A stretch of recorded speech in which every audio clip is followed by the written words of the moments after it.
Olá, alunos. Sou o professor Jardiel. Vou fazer parte aqui do curso técnico em manutenção automotiva, certo?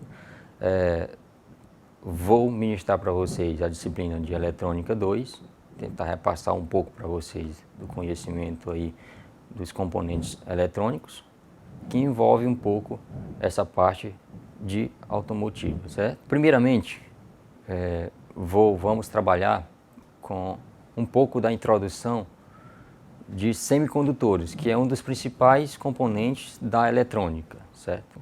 Então vou falar um pouco da introdução, certo? E da teoria dos semicondutores. Em seguida, nessa primeira aula, vamos abordar também um pouco dos circuitos que mexem com diodos, tentar esclarecer o que significa um diodo e o que finalidade em que eles vão atender. Um pouco sobre eletrônica. O que significa hoje a eletrônica, onde que ela está empenhada, onde que ela está localizada, onde encontramos a eletrônica, certo? Hoje a eletrônica é um ramo em que, vamos chamar de engenharia, né? Em que a engenharia, a ciência, tudo envolve, estudam a eletrônica, estão atrelados à eletrônica. Ah, mas por que, professor Jardiel? Na eletrônica, certo? Tanto a engenharia como a ciência estudam a eletrônica. Hoje, em todo o ambiente que a gente está, tem-se eletrônica. Você vê eletrônica em chips, celulares, equipamentos, TV, carros, principalmente automóveis, todos os equipamentos hoje que funcionam de forma automática, tudo está envolvido a eletrônica. E quando se fala em eletrônica, impossível não se falar em semicondutores. Sem os semicondutores não existia a eletrônica, certo? O que é semicondutor, Jandiel? Os semicondutores são os componentes que, unindo esses componentes, você vai chegar a um dispositivo eletrônico, a um equipamento que funciona eletricamente, de forma a ter alguma operação ou a fazer algo, a executar alguma operação desejada de forma automática, certo? Então, os semicondutores mais conhecidos, hoje a gente utiliza, são silício e germânio, certo? E esses são componentes químicos, certo? Componentes que você tira da natureza, são materiais, são tipos de materiais que nem são condutores, nem são isolantes, certo? Ah, Jardiel, então semicondutores são componentes, são materiais que nem são bem condutores e nem são isolantes. E para estudar melhor essa questão dos semicondutores, a gente poderemos olhar um pouco para o lado da química, certo? Ah, o que tem a ver química com os semicondutores? É a partir daí que temos um norte para poder entender o que acontece com os equipamentos, o que acontece com as operações que acontecem, os equipamentos conseguem se conduzirem, conseguem fazer o que os engenheiros, a engenharia, a ciência manuseia para que ele faça. Certo? Desses semicondutores, podemos expressar um átomo, certo? O que é o átomo, Jandiel? O átomo é um componente minucioso, bem minucioso, visto só na ciência, por equipamentos que verem partículas minuciosas. E é a partir daí que a gente pega um átomo de silício ou de germânio, um semicondutor, certo? Nesse átomo ele é minucioso e ele é composto por 3 componentes. Nós temos o próton, o nêutron, que fica bem no centro do átomo, conforme vocês vão ver na figura, você vai ver o núcleo, certo? Em que vai ter, nesse núcleo está compreendido o átomo e o nêutron dentro dele, e vocês verem umas camadas. Que camadas são essas, professor? Essas são as camadas de elétrons. Elétrons mais próximos do núcleo, conforme está mostrando na figura a letra K, L, M, N, O, P, Q, certo? E conforme cada uma dessas distribuições, que parece um campo, certo? Formando um campo magnético, essas distribuições elas têm um limite de distribuição. Para a letra K, você vê conforme a figura, 2, no máximo 2 distribuições. Para a letra L, 8. Para a letra M, 18 para a letra N, 32 para a letra O, 32 para a letra P, 18 para a letra Q, 8, certo? Então, aí tem uma distribuição dos elétrons daquele átomo. Podemos ter, como exemplo, um átomo de silício. Então, eu tenho uma partícula, certo? Onde essa partícula é composta por um núcleo, onde nesse núcleo temos os prótons e os nêutrons. Os prótons são cargas positivas, os nêutrons são cargas neutras, como o nome já está falando, e os elétrons são cargas negativas, que são as que ficam ao redor desse núcleo. Esses três componentes formam um átomo. Mas, professor, o que tem a ver esses componentes com a eletrônica? É a partir daí que se inicia a eletrônica, certo? É esse componente com essas três camadas composto pelo próton, o nêutron e os elétrons, e são essas camadas dos elétrons que fazem as conduções elétricas, as conduções para mudar de um estado para outro. Podemos ver na figura também que na última camada, que é onde a gente vai estudar um pouco mais, nós temos um número 8. Poderíamos ter o número 2, o número 3 e assim, dependendo do componente. Como eu estou trabalhando com silício, ele na última camada, que é a camada Q, ele tem o número 8. Ou seja, na química, todo componente, como o metal, o plástico, o ouro, a prata, o ferro e assim, a água, que é um componente, tudo que é massa hoje é um componente químico. Então, todos esses componentes, ele tem um número, certo? Um número atômico, certo? Ele tem um número que vai expressar, que vai identificar a numeração dele. Com isso, com esse número, como vocês verem aí o H2, que são coisas com componentes químicos, a água é composta por quê? Por H2O, certo? Então, aí é uma mistura química. Então, todo componente, ele tem uma numeração, certo? Então, conforme essa numeração, a gente distribui conforme está mostrado na figura. Ele distribui com a letra K, L, M, N, O, P e Q. Dependente do número, ele vai terminar em um final. A gente não pode ultrapassar, são os limites conforme está mostrando na figura. Mas se o componente só tem o número 1, então ele vai ficar ali próximo, na letra K mesmo, só o número 1. Se o componente tem número 6 para ele, então ele vai ficar na letra K e L, certo? Nesses componentes, que a gente chamamos de semicondutores, certo? Ou todos os componentes químicos, eles têm a última camada, certo? Como visto na figura, a última camada ela onde tem a condução, é ela onde gera a condução elétrica, certo? E geralmente chamamos essa camada de órbita de valência, camada mais externa, certo? E é dependente dessa camada em que a gente vai começar a entender a ligação do átomo com a eletrônica, ou o que tem a ver com a eletrônica, a gente vai começar a assimilar isso, certo? Como falado anteriormente, todo componente químico, todo material químico, ele tem um número atômico. Dependente do número atômico, ele tem uma distribuição. E dependente da última distribuição que tem, é daí aonde a gente começa a trabalhar as ligações, certo? Na camada mais externa, como visto na figura, é a partir dali que a gente podemos ligar um semicondutor que é formado pelo núcleo, que tem os prótons e os nêutrons, os elétrons que ficam ao redor do núcleo, certo? A partir daí nós podemos unir esse átomo com outro átomo de outro tipo. E essa união é através de ligações, que são chamadas de ligações covalentes, certo? E são essas ligações que geram as condições. E é gerando uma condição de um para outro, que podemos fazer movimentos, que podemos gerar equipamentos, podemos gerar situações que não é visto usualmente. Na distribuição do número atômico, na distribuição de cada átomo, conforme a tabela, conforme a figura, certo? A última camada, certo? ela, dependendo do número de elétrons que tem nela, além de ser chamada de camada mais externa, como eu já citei, a camada de valência, como também já citado, temos um nome mais usual que é mais utilizado na eletrônica, que é a banda de condução, certo? Essa banda de condução, conhecido no mundo da eletricidade, da eletrônica, certo?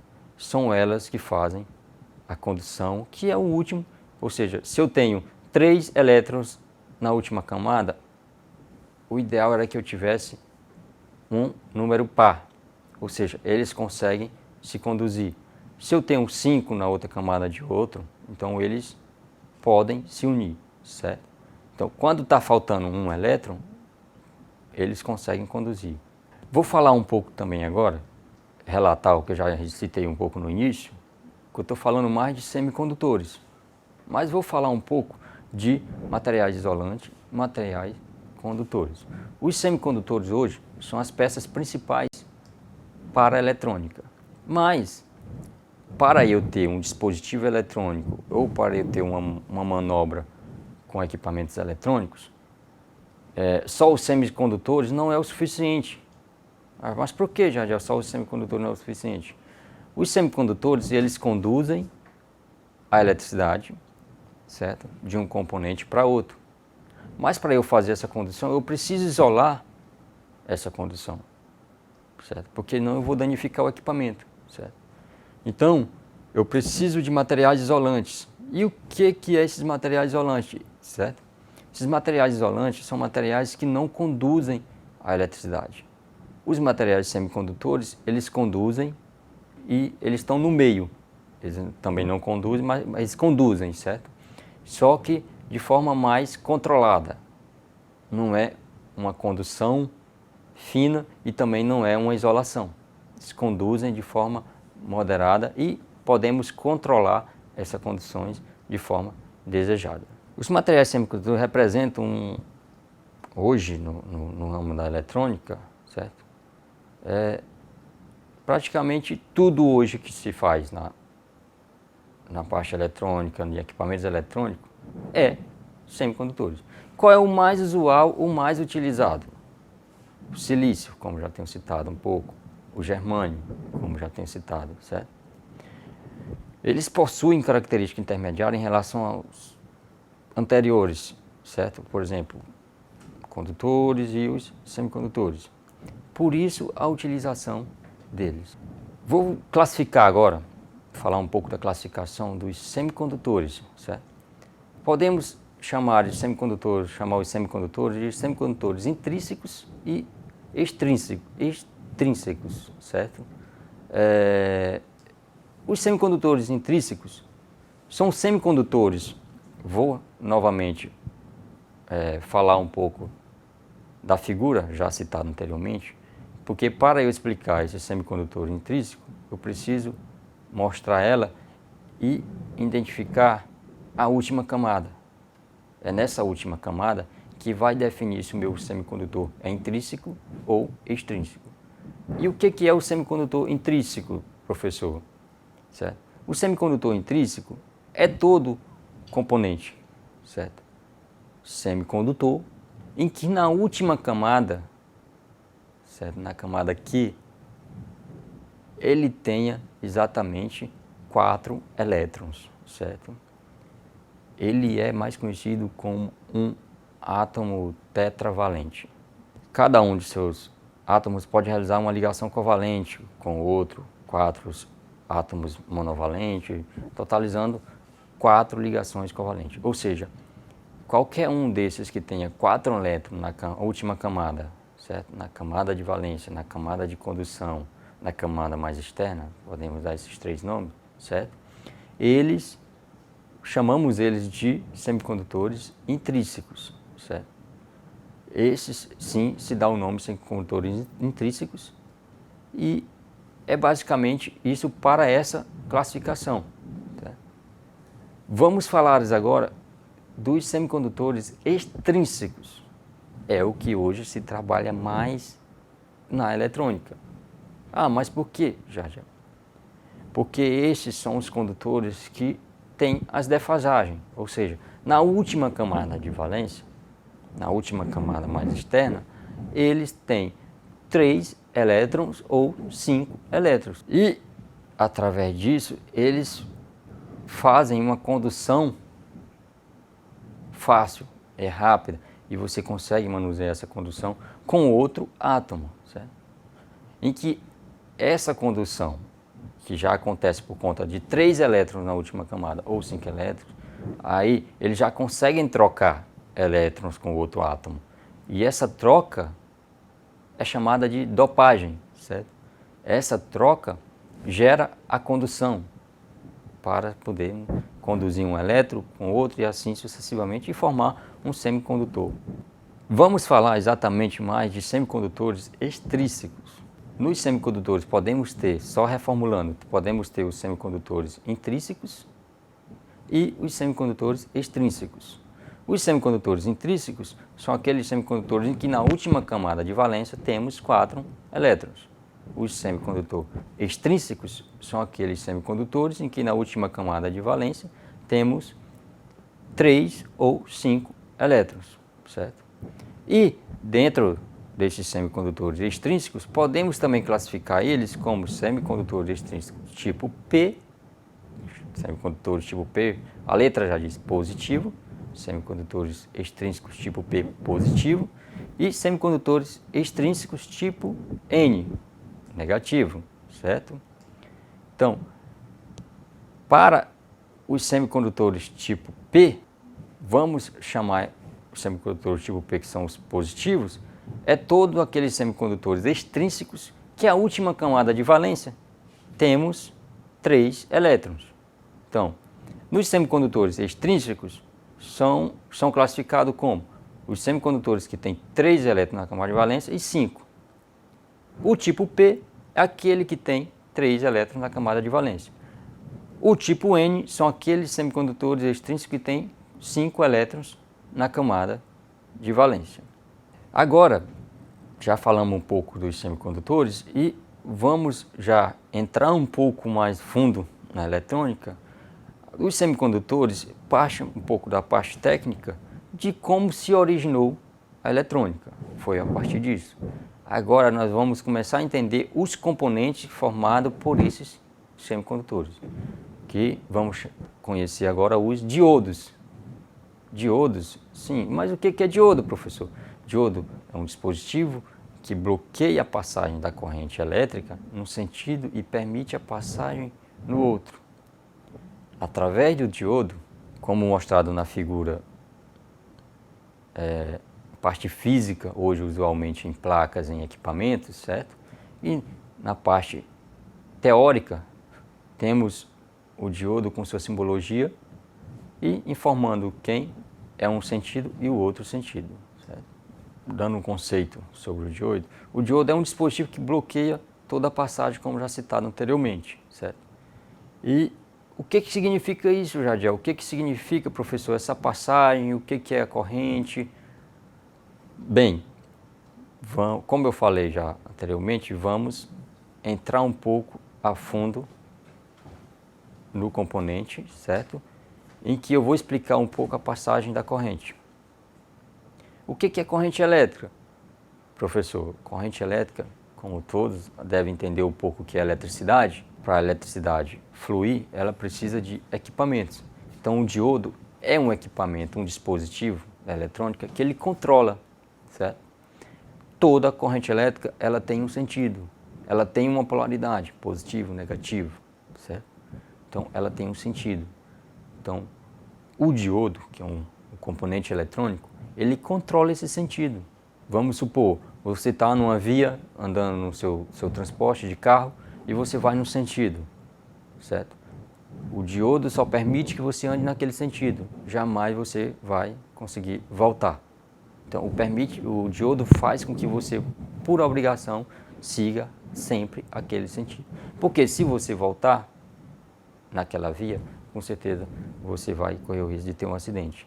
E na eletricidade, da mesma forma, se a corrente voltar no sentido contrário, ela vai queimar equipamentos. Circuitos elétricos utilizando diodo.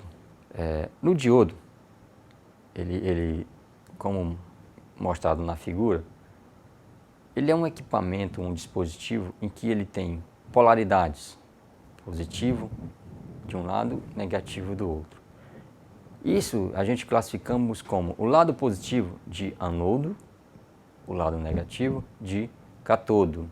Certo? Isso é dele, é do diodo, e em qualquer diodo que você encontre, você vai ver essa classificação. Hoje, em todo equipamento que você possa imaginar que funcione de forma elétrica, que utiliza a eletricidade para funcionar, o diodo está presente, certo? Ele vai estar presente nisso tudo. Ele é uma das peças fundamentais da eletrônica. Agora eu vou explicar um pouco, como vocês vão ver na figura, um circuito utilizando o diodo, onde a gente pode assimilar um pouco, entender o que significa isso, por que eu já expliquei o que eu já expliquei anteriormente, em que você consegue assimilar a utilização do diodo, certo? Então, vamos falar de circuitos com diodo. Nesses circuitos com diodo, eu vou exemplificar, como está mostrado na imagem, tem um diodo e tem uma lâmpada e uma fonte, onde está a simbologia de mais e menos, certo? É nesse circuito, certo? Hoje a gente chamamos ele de polarização direta, certo? Oxe, Jardiel, mas o que é isso, polarização direta? Certo? Polarização direta é aquela a polarização em que o diodo conduz, é o sentido da corrente que o diodo conduz. Onde você coloca a fonte, o mais está do lado do anodo, o menos está do lado do cátodo. Então, a polarização direta acontece assim, ou seja, o diodo só vai permitir que a lâmpada acende quando ele for polarizado de forma direta. E ao contrário chamamos de polarização reversa, certo? A polarização reversa, a lâmpada não acende, como está mostrado na figura. Vocês vão ver na figura da polarização direta, ver que o LED está aceso. Na polarização reversa, o LED está apagado. Então, só reformulando, na polarização direta, a fonte, o positivo da fonte, está interligado com o positivo do diodo, que é o anodo. O negativo da fonte está interligado com o negativo do diodo, certo? Assim, permite com que a corrente só passe nesse sentido e acenda a lâmpada. Na polarização reversa, o diodo não conduz. Nessa situação, o diodo aí está funcionando como uma chave normal, que ela abre e fecha. Ou seja, quando eu coloco uma fonte no circuito em que o diodo está polarizado diretamente, então o diodo ele fecha a chave e conduz. Quando eu coloco a fonte ao contrário, polarizando o circuito reversamente, o diodo funciona como uma chave aberta e não liga a lâmpada. Ok? É isso que eu queria repassar para vocês na primeira aula, e na próxima aula a gente comenta mais um pouco sobre eletrônica e aprofunda nos outros componentes que virão pela frente.